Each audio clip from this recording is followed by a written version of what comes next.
भरिसक्केहरूलाई केही नभनाई। बाहिर लागेका घाउहरू त समयले पुरिन सक्छन् प्रियजन, बाहिर लागेका घाउहरू समयले पुर्न सक्छन्, तर वचन रूपी बाणले भित्र कलेजोमा लागेको घाउ पुर्न सक्दैन।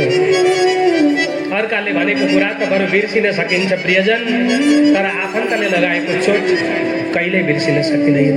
त्यसकारण नभन्नु ल कसैलाई। कोही मान्छे भन्छ म त बस्दा थ्याच्चै बस्छु, भन्दा प्याच्चै भन्छु भन्छ। प्याच्च कसैलाई भन्दा मनमा शान्ति कसरी हुन्छ भन्नुहोस्। आफूलाई कसैले भनेका दिन हाम्रो मन शान्ति कहिले हुन्छ?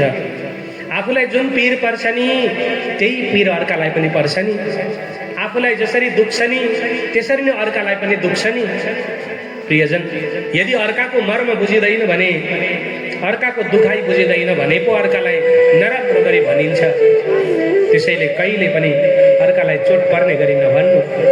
वचनले कसैलाई नघोच्नु ल। वचनले बाहिर घाउ लाउँदैन, भित्र कलेजोमा लाउँछ। समयले पनि त्यो घाउलाई मेट्न सक्दैन।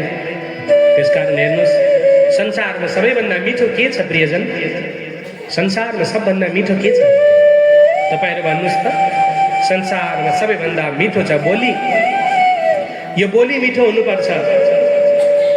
जस्तै गरिबका घरमा पनि पाहुना जान्छ र त्यो घरबाट निस्केर हिँड्दै गर्दा के भन्छ, कस्तो राम्रो मान्छेहरू हुनुहुँदो रहेछ, कति मिठो बोल्नु भएको, कस्तो राम्रो व्यवहार, म त बिर्सिन सक्दिनँ, म कुनै दिन फेरि आउँछु भनेर पाहुना घर जान्छ। तपाईँ हामीले गरेको व्यवहार र तपाईँहरू र हामीले देखाएको जुन व्यवहार र बोली छ यसले मान्छे सदैव आफ्नो हुन्छ प्रियजन। त्यसकारणले बोली सदैव मिठो होस्।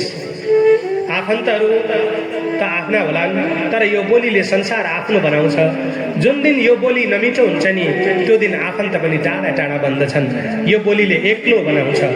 यसकारण बोली सदैव मिठो हुनुपर्छ।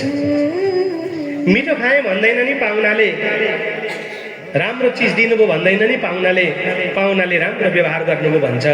अनि मान्छे त्यस्तै वचन र त्यस्तै व्यवहार चाहन्छ प्रियजन। त्यसो हुँदा बोलीले गर्दा महाभारत भयो। आज पनि हामी भन्छौँ बोली ठिक हुनुपर्छ। बोली बिग्रियो भने यहाँ पनि महाभारत अवश्यमेव हुन्छ।